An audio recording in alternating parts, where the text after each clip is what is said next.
something happens to me that makes me enraged, I will take responsibility. Why has this happened to me? Why do I feel this way? How did I end up in this position? Is this healthy in this scenario? And sometimes it is.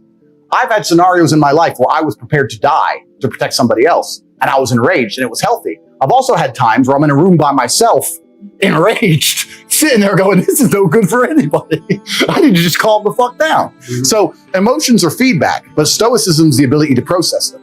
And that's what you need to be learn as a man. You're never going to be able to turn them off. You're going to feel them. You have to learn how to process them and turn them into a positive. It's energy. It's unlimited energy. I say this all the time. I say that the biggest periods of transformation in my life is when everything was going wrong. When my life was going good, I'm not a hedonistic person. I don't do drugs. I don't gamble. I don't do prostitutes. I don't do anything that hedonistic. But I'll certainly go on the yacht with a bunch of women I know and chill and have some vodkas and that kind of thing. When life's smooth, then it's semi-hedonistic, pretty relaxed. But when I make my biggest progress, when I really change who I am and change the world, that's when everything's fucked. When things go wrong, or I'm feeling things I don't want to feel, or bad things are happening, that's when I'm like, okay, I currently cannot sleep. I've completed the day's tasks. I've tried to go to bed. I can't sleep. More shit has to get done. That's when the amazing things happen in my life. When I was heartbroken, everyone's been heartbroken. I can't remember a specific example. I hit the gym harder, right? If something goes wrong with your payment processor, that's when you get fucking inventive. That's business, right? That's when you get inventive. So all the bad things that happen to you as a man, if you're stoic, you get to take unlimited energy. Heartbreak is unlimited energy. So is depression. So is rage. So is sadness. All these negative emotions they tell you to collapse behind. It's like, people talk like, Bruce Lee says, be like water. And people see that as be fluid and just go with the flow. I disagree. If you're like water, you're necessary for life. You are scary when you're enraged. You're powerful. You're beautiful when you're calm.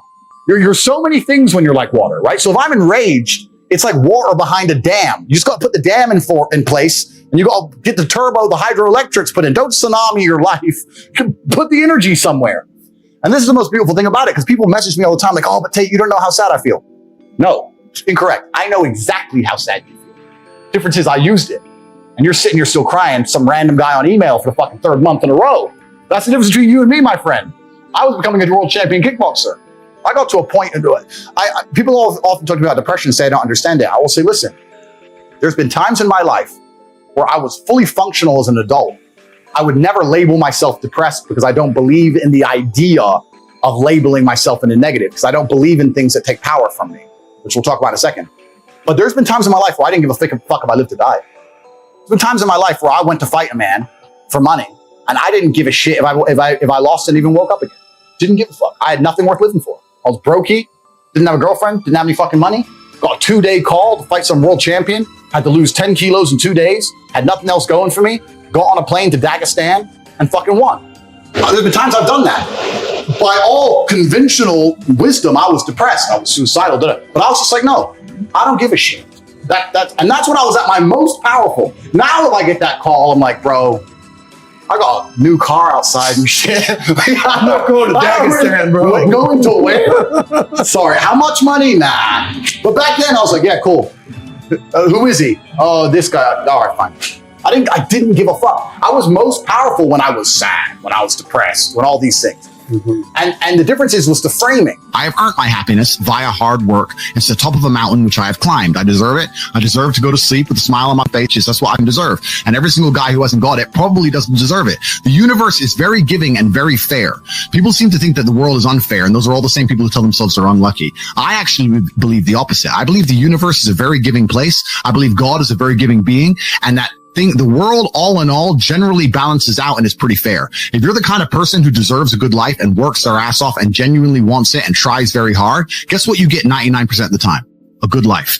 And if you're the kind of person who doesn't really deserve it, slacks 3 days a week, a little bit lazy, snakes his friends, talks behind people's back, blah, blah, blah, guess what? your life ain't all that good. The universe is pretty fair and pretty balanced. I've yet to meet somebody who gets up every day, does what they're supposed to do, works hard, goes to the gym, then goes to work, does their best, makes their money, looks after it, is sensible, doesn't blow it, etc., who then fails. I've never met anybody who fails when they do all the right things. The universe is a very fair and giving place, all in all. There are very few exceptions to that. So when I see somebody who doesn't have the success they want, especially when I see, let's say, a group of people who don't have the success they want, there's no way you're all exceptions to that rule. You may want something, but you certainly don't deserve it. And that's why you don't have it. You shouldn't wake up and say, how happy am I today? How does that affect how I act? That's not how I operate. I wake up and say, what must be done? What will allow me to be proud of myself? What will allow me to achieve? And those things will be done regardless of how I feel. And that's how the most successful people on earth all operate. The most successful people on earth don't only do things because they feel happy about doing them. If you never make a mark on the world, then you effectively never existed. And when you're gone, nobody will care. And that's very important because you have a duty to your ancestors and you have a duty to God. So you must make a choice. And this is a genuine choice to you people at home. Do you want to live in obscurity forever and be invisible and not matter and have an easier life? I would argue that it's not easier because in your heart and in your soul, you're going to feel guilty knowing you could have been something you're not. Or do you want to try your absolute best and struggle and suffer every day of your life, paying the rent for all of the amazing things around you?